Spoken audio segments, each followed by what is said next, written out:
आप लोग इस खबर के बारे में जान चुके होंगे और अगर नहीं जानते तो आज हम आपको पूरी सच्चाई बताने वाले हैं। सवाल सिर्फ इतना नहीं है कि T20 वर्ल्ड कप से ठीक पहले आईसीसी ने बांग्लादेश को चेतावनी दी है या नहीं। सवाल ये है कि क्या बांग्लादेश को हर हाल में भारत आना ही पड़ेगा। आज की कहानी सिर्फ क्रिकेट की नहीं है, आज की कहानी है दबाव की, राजनीति की, डर की, बहानों की और सबसे बड़ी बात आईसीसी की साख की। अगर आप इस वीडियो को आखिर तक देखेंगे तो आपको साफ समझ आ जाएगा कि इस पूरे विवाद में गलत कौन है और मजबूर कौन होने वाला है। तो चलिए पूरी कहानी को ध्यान से समझते हैं। T20 वर्ल्ड कप 2026 में अब ज्यादा वक्त नहीं बचा है। 7 फरवरी से टूर्नामेंट शुरू होना है। मेजबानी कर रहे हैं भारत और श्रीलंका। स्टेडियम बुक हो चुके हैं, टिकटों की प्लानिंग पूरी हो चुकी है, ब्रॉडकास्टर्स अरबों रुपए झोंक चुके हैं। लेकिन तभी बांग्लादेश क्रिकेट बोर्ड ने ऐसा बयान दे दिया कि पूरी क्रिकेट दुनिया हिल गई।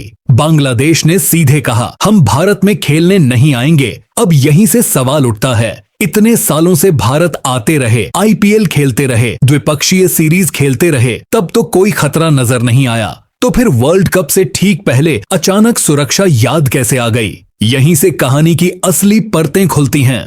बांग्लादेश क्रिकेट बोर्ड ने आईसीसी को चिट्ठी लिखी, कहा हमारे खिलाड़ियों की सुरक्षा को लेकर गंभीर चिंता है, इसलिए हम भारत की यात्रा नहीं करेंगे। इतना ही नहीं, उन्होंने ये भी मांग रख दी कि उनके सारे वर्ल्ड कप मैच भारत से बाहर शिफ्ट किए जाएं। यानी भारत होस्ट भी रहे, पैसा भी भारत दे, इंफ्रास्ट्रक्चर भी भारत दे, लेकिन मैच कहीं और करा दो। अब आप ही बताइए, क्या ये वाजिब मांग है या सिर्फ दबाव बनाने की कोशिश? अब कहानी में आता है एक और नाम, मुस्तफिजुर रहमान। वही मुस्तफिजुर जिन्हें 2026 की नीलामी में कोलकाता नाइट राइडर्स ने 9 करोड़ 2 लाख में खरीदा था और फिर अचानक बीसीसीआई के निर्देश पर उन्हें रिलीज कर दिया गया। वजह बताई गई, राजनीतिक और सामाजिक दबाव। बांग्लादेश में अल्पसंख्यकों पर कथित हमलों को लेकर विरोध हुआ और यहीं से पूरे भारत को ही असुरक्षित बताने का नैरेटिव बन गया। लेकिन जरा सोचिए, अगर भारत इतना ही असुरक्षित है तो बांग्लादेशी खिलाड़ी आईपीएल खेलने क्यों आते हैं? भारतीय टीम बांग्लादेश क्यों जाती है? आईसीसी के बड़े बड़े टूर्नामेंट भारत में बिना दिक्कत के कैसे हो जाते हैं? और सबसे बड़ा सवाल,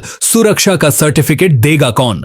आईसीसी के सामने अब बड़ी मुश्किल है। अगर आईसीसी बांग्लादेश की मांग मान ले तो कल को कोई भी टीम बहाना बनाकर कह सकती है, हमें यहाँ नहीं खेलना, हमें वहां नहीं खेलना, और फिर वर्ल्ड कप एक तमाशा बनकर रह जाएगा। इसी वजह से अंदर की खबर ये है कि आईसीसी ने बांग्लादेश को साफ संकेत दे दिए हैं, शेड्यूल नहीं बदलेगा। अब भारत का पक्ष समझना जरूरी है। भारत इस वक्त क्रिकेट का सबसे बड़ा बाजार है। सबसे ज्यादा पैसा ब्रॉडकास्ट, स्पॉन्सरशिप और टिकट से भारत से आता है। अगर भारत के मैच भारत में नहीं होंगे तो नुकसान सीधे आईसीसी को होगा और यही वजह है कि आईसीसी झुकने के मूड में नहीं है। अब जरा ग्रुप्स पर नजर डालते हैं। भारत ग्रुप ए में है, पाकिस्तान, आयरलैंड, अमेरिका और कनाडा के साथ। भारत अपना पहला मैच 7 फरवरी को मुंबई में खेलेगा। वहीं बांग्लादेश ग्रुप सी में है, उनका पहला मैच 7 फरवरी को कोलकाता में तय था। लेकिन अब यही मैच सबसे बड़ा सवाल बन चुका है। बांग्लादेश चाहता है कि सारे मैच श्रीलंका में करा दिए जाएं।